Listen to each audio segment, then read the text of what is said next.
6 faits intéressants du film Discovery. Le film Discovery des planètes explique la création de nos planètes et comment chaque planète est si différente. Le film explique le phénomène de taille des planètes, les conditions et les classifications des planètes, les atmosphères, les lunes et même les noyaux de différents types de planètes. Aujourd'hui, je vais parler de 6 faits intéressants qui m'ont été introduits pendant ce film Discovery. Toutes les planètes sont faites de la même poussière. Les matières dans la poussière cosmique réagissent comme des ingrédients de gâteau. Ils ont une production différente dépendant du montant de chaque ingrédient et de la chaleur du four. Près du Soleil, seulement les roches et les métaux peuvent survivre, mais plus loin, les gaz et les liquides ne brûlent pas. Au début de notre système solaire, il y avait environ 100 planètes qui se formaient. La plupart de ces planètes n'ont pas survécu. Il y a plusieurs facteurs qui créent que la production d'une planète est très difficile. Par exemple, une planète qui grandit a besoin d'être au moins 800 km de rayon pour avoir assez de gravité pour former une sphère parfaite.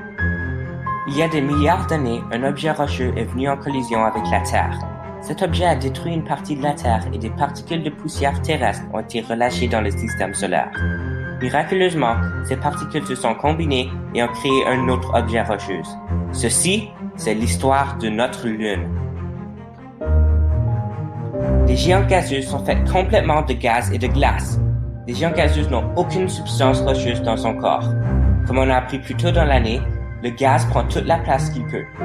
À cause de leur grosse taille et grande gravité, ils étaient capables d'attirer plus de particules, plus de lunes et des anneaux de glace. Des scientifiques ont recréé la force du champ magnétique de la Terre.